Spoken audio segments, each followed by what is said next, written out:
निकाय चुनाव को लेकर उत्तर प्रदेश सरकार की तरफ से जारी किए गए नोटिफिकेशन को आज हाई कोर्ट ने रद्द कर दिया है। साथ ही साथ हाई कोर्ट ने सरकार को निर्देश भी दिया है कि चुनाव जल्द कराएं।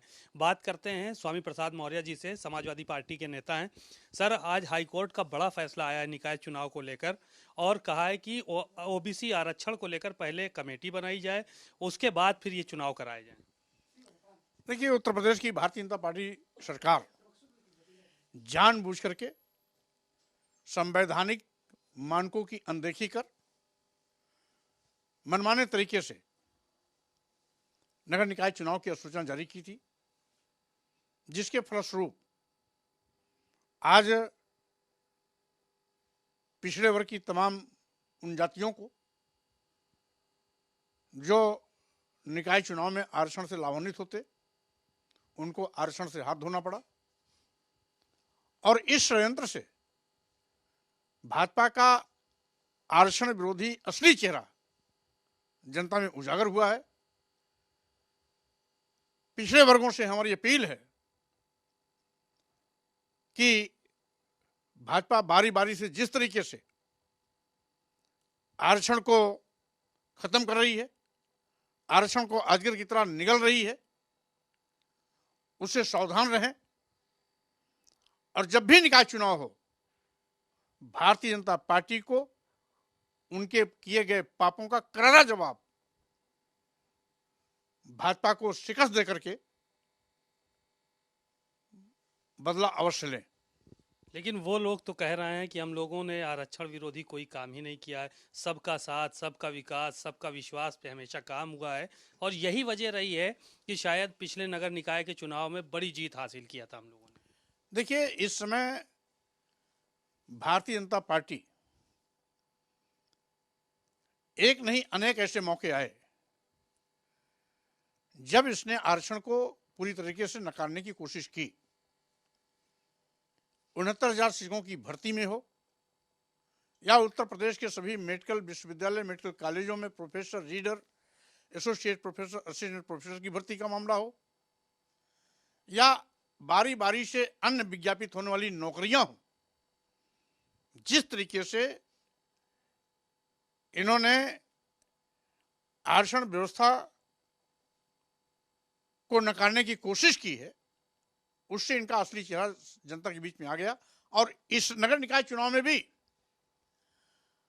अगर विधिवत सर्वे करा करके आरक्षण का निर्धारण हुआ होता तो आज पिछड़े वर्ग के लोगों को आरक्षण से हाथ नहीं धोना पड़ता। इसका मतलब है इस सारे साजिश के पीछे भाजपा की एक समझी सोची रणनीति चल रही थी और उसी रणनीति के तहत आज पूरे उत्तर प्रदेश के पिछड़ों को आरक्षण से हाथ धोना पड़ा है।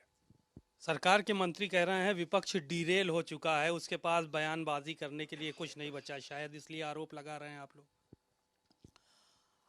कौन डिरेल हुआ है और कौन नहीं हुआ है, जब भी कोई चुनाव आएगा भाजपा को उसका सबक सिखाया जाएगा।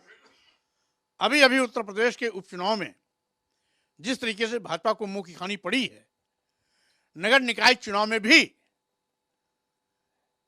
इनको ऐसा धूल चटाया जाएगा कि जिन दलितों और पिछड़ों के वोट पर ये सत्ता में आते हैं और सत्ता में बैठने के बाद बारी बारी से पिछड़ों और दलितों का आरक्षण खत्म करने का षड्यंत्र रोज रचते रहते हैं, अब पूरा का पूरा पिछड़ा दलित इनके इस साजिश को समझ गया है और जब भी मौका आएगा इसको जवाब जरूर मिलेगा। एक आखिरी सवाल ये था कि कांग्रेस के जो नेता हैं राहुल गांधी, उनकी पदयात्रा उत्तर प्रदेश से गुजर रही है, सभी विपक्ष के नेताओं को उन्होंने न्योता दिया है, तो क्या समाजवादी पार्टी भी उस यात्रा में शामिल होगी या आप लोगों को न्योता मिला है वहां शामिल होने के लिए? देखिए, अभी चूंकि राष्ट्रीय अध्यक्ष जी लखनऊ में नहीं है,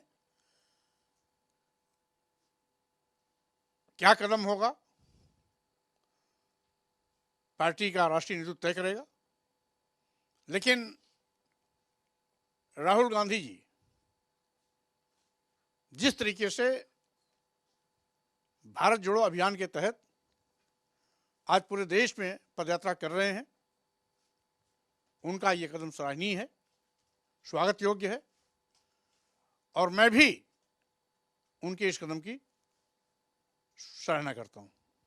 बातचीत के लिए शुक्रिया। आपने सुना स्वामी प्रसाद मौर्य जी को। बड़ी ही बेबाकी से उन्होंने अपनी बात कही और सरकार को घेरने का काम किया। साथ ही आरोप भी लगाया कि दलितों और पिछड़ों के आरक्षण को भारतीय जनता पार्टी खत्म करना चाहती। शायद यही वजह है कि इस बार उनको चुनाव में मुंह की खानी पड़ी, उपचुनाव में।